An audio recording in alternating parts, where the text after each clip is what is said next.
दोस्तों, आज भारत के लोग बड़े बड़े फिल्मी सितारों और क्रिकेटर्स को छोड़कर एक ही इंसान की माला जपते हैं और वो है बागेश्वर धाम सरकार उर्फ धीरेन्द्र कृष्ण शास्त्री जी, जिनके प्रवचन में ऐसे ऐसे चमत्कार होते हैं कि लोग दंग रह जाते हैं। और फिर भारत ही नहीं, ये तो विदेशों में भी जाकर लोगों को अपना भक्त बना रहे हैं। ऐसे में क्या कभी आपने ये सोचा है कि इंटरनेशनल लेवल पर इतनी ज्यादा प्रसिद्धि बटोरने वाले बाबा बागेश्वर के पास कितनी संपत्ति है? ये किस तरीके से पैसा कमाते हैं? क्या ये केवल प्रवचन करके ही पैसा कमाते हैं या फिर इनकी कमाई के कुछ और भी जरिए हैं? आज के इस वीडियो में हम हर एक चीज का खुलासा करने वाले हैं। बस हमारे साथ वीडियो के एंड तक यूं ही बने रहिए। दोस्तों, मध्य प्रदेश के छतरपुर जिले में अपना दरबार लगाने वाले बागेश्वर धाम सरकार भारत के सबसे प्रसिद्ध व्यक्ति के रूप में जाने जाते हैं।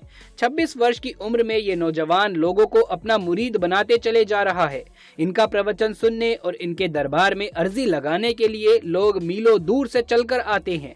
कई बार तो इतनी भीड़ लग जाती है कि कुछ लोगों को वापस भी भेजना पड़ता है।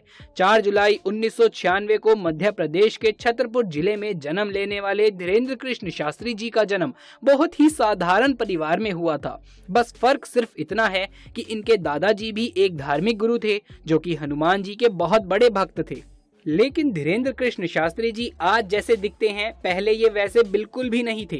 क्योंकि दादाजी भले ही धार्मिक गुरु थे और गांव में दरबार भी लगाते थे, लेकिन इनका परिवार आर्थिक रूप से बिल्कुल भी मजबूत नहीं था। लेकिन धीरेन्द्र कृष्ण शास्त्री जी ने कभी भी पैसों को इतनी अहमियत दी ही नहीं। ये हमेशा अपने दादाजी के साथ भक्ति में लीन रहते थे। तभी तो मात्र 9 साल की उम्र में धीरेन्द्र कृष्ण शास्त्री जी ने हनुमान जी को अपना गुरु मान लिया और उनकी पूजा करनी शुरू कर दी और 12 साल की छोटी सी उम्र में कथाएं सुनाने लगे। धीरेन्द्र कृष्ण शास्त्री जी का कहना है कि वह हनुमान जी के बहुत बड़े भक्त हैं और उन्हीं की कृपा से उनके पास आज ऐसी शक्तियां हैं जिनकी बदौलत ये लोगों के मन की बात को समझ जाते हैं और उनकी परेशानियों का हल भी निकालते हैं। भारत के कोने कोने से लोग केवल इनके दर्शन करने के लिए ही आते हैं और जो लोग इनके दरबार तक नहीं पहुंच पाते वो दिन रात इनके प्रवचनों में लीन रहते हैं। जहां कहीं भी इनका दरबार लगता है, हर रोज हजारों लाखों लोगों की भीड़ इकट्ठा हो जाती है। कई बार तो लाखों लोगों की इतनी भीड़ इकट्ठा हो जाती है जिन्हें संभाल पाना मुश्किल हो जाता है। खास करके मंगलवार और शनिवार को तो भीड़ कुछ ज्यादा ही बढ़ जाती है। यही वजह है कि बागेश्वर धाम के आसपास की जितनी भी जमीनें हैं, उनकी कीमत दिन दुगनी रात चौगनी तेजी से बढ़ती जा रही है, क्योंकि वो सभी जमीनें बाबा के धाम के नजदीक है। यही वजह है कि कई लोग तो ये भी कहते हैं कि धीरेन्द्र शास्त्री ने बहुत सारी सरकारी जमीनों पर कब्जा कर रखा है और इसके अलावा भी कई सारे विवाद बाबा को लेकर सामने आते रहते हैं कि ये झूठ बोलते हैं, लोगों को धोखा देते हैं और आस्था और विश्वास के नाम पर लोगों के जज्बातों के साथ खेलते हैं, वगैरह वगैरह। लेकिन इसमें कितनी सच्चाई है ये हम नहीं कह सकते, क्योंकि दोस्तों हमारी नजरों में तो ये जो भी कर रहे हैं वो हिंदुत्व को बढ़ावा देने के लिए ही कर रहे हैं और इसमें कुछ भी गलत नहीं है। बाकी दोस्तों, जब एक व्यक्ति प्रसिद्ध होता है तो उसको अपोज करने वाले सामने जरूर आते हैं। गैर मुस्लिम तो इनके ऊपर कई मुकदमे भी दर्ज कर चुके हैं। कहा तो ये भी जा रहा है कि बागेश्वर धाम में आने वाले लोगों की संख्या इतनी ज्यादा हो गई है कि आसपास की जो दुकानें हैं उनका किराया 1 लाख के ऊपर जाता जा रहा है और इन सभी चीजों से बाबा बागेश्वर धाम को खूब फायदा होता है।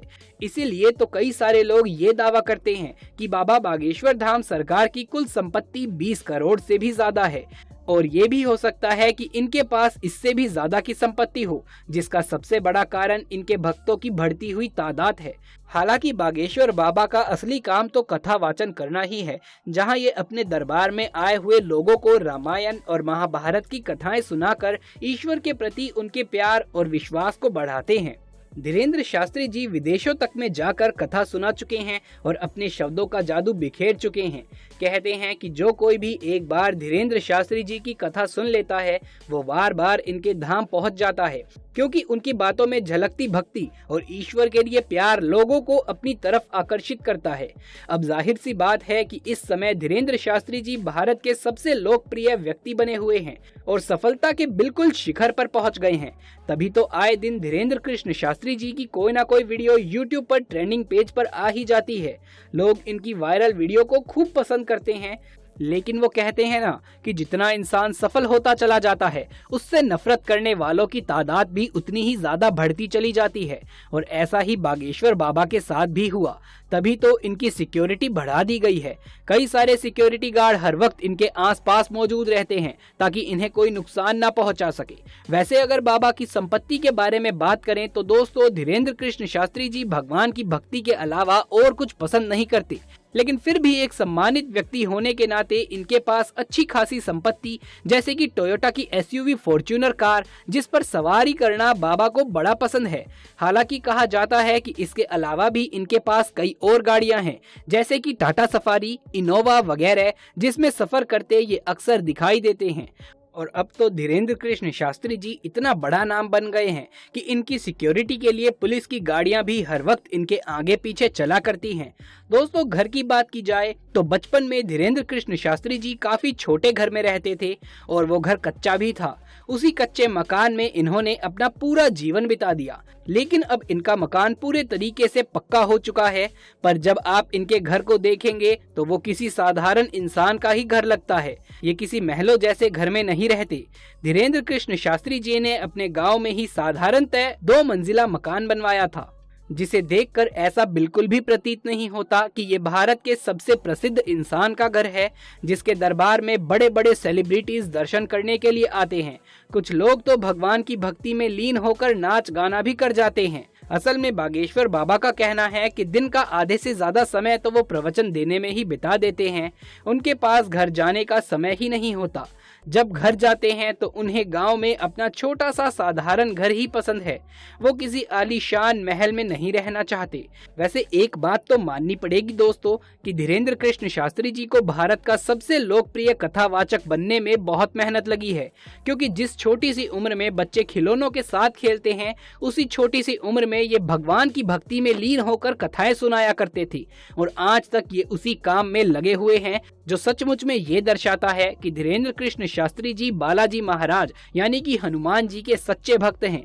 पर कई बार ईश्वर के लिए इनकी भक्ति मुसीबत भी बन जाती है, क्योंकि ये अक्सर विवादों से घिरे ही रहते हैं।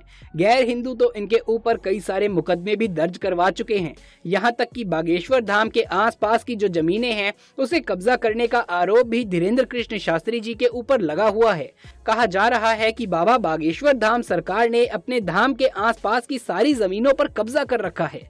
कई सारी दुकानें इन्होंने किराए पर चढ़ा रखी हैं, जिसका किराया ये लाखों में वसूल करते हैं और खूब पैसा कमाते हैं। और हद तो तब हो जाती है जब लोग ये कहते हैं कि धीरेंद्र कृष्ण शास्त्री जी के पास कोई भी दिव्य शक्ति नहीं है, बल्कि वो तो मंच पर अपने ही बैठे हुए लोगों को बुलाते हैं और उन्हें पहले से ही बताकर रखते हैं कि किस तरह के सवाल स्टेज पर पूछने हैं और किस तरह से उन्हें रोज गाना है, ताकि बाकी के लोग सब कुछ सच समझें। पर आप खुद ही सोचिए कि भारत के लोग तो पैसों के चक्कर में इस तरह की नौटंकी कर भी लेंगे, लेकिन क्या विदेशों में भी ऐसा होगा? क्योंकि जब धीरेंद्र कृष्ण शास्त्री जी इंग्लैंड के लिए गए तो वहां पर भी इन्होंने लोगों के मन को पढ़ने वाले चमत्कार से लोगों को आश्चर्य में डाल दिया था।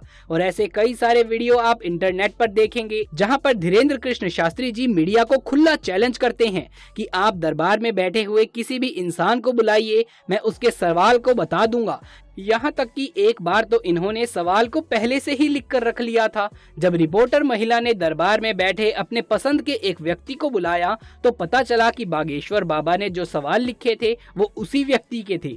अब इनकी सारी बातों से ये चीज तो साफ है कि धीरेंद्र कृष्ण शास्त्री जी में कोई ना कोई खास बात तो जरूर है, तभी तो लाखों लोगों की संख्या में लोग केवल इनका प्रवचन सुनने के लिए इनके दरबार में पहुंच जाते हैं। उनका मानना है कि बाबा की बातें सुनकर ही उनके कष्ट दूर हो जाते हैं। ऐसे में आप एक दो लोगों को तो गलत कह सकते हैं, लेकिन एक साथ लाखों लोगों की संख्या में लोगों को इतना गलत ठहराना सही नहीं है। लेकिन फिर भी कई सारे लोग धीरेंद्र कृष्ण शास्त्री जी के पीछे पड़े हुए हैं और ये कह रहे हैं कि ये एक फ्रॉड और ढोंगी है जो लोगों का पैसा लूट रहा है। जबकि सच्चाई तो ये है कि उल्टा इनके दरबार में कोई जाता है तो वो वहाँ का प्रसाद खाकर अपना पेट भरकर ही वापस आता है। लाखों लोग इनके दरबार से होकर निकलते हैं। आज धीरेन्द्र कृष्ण शास्त्री जी की वजह से लाखों लोगों के मन में भगवान के प्रति भक्ति बढ़ती चली जा रही है और हमारे लिए ये कहीं से भी गलत नहीं है। बाकी आपका धीरेन्द्र कृष्ण शास्त्री जी के बारे में क्या कहना है, हमें कमेंट करके जरूर से बताइएगा। यदि ये वीडियो पसंद आया हो तो इसे एक लाइक करके अपने दोस्तों और रिश्तेदारों में ज्यादा से ज्यादा शेयर कर दें। कमेंट बॉक्स में जय बागेश्वर धाम लिखना बिल्कुल भी ना भूलें।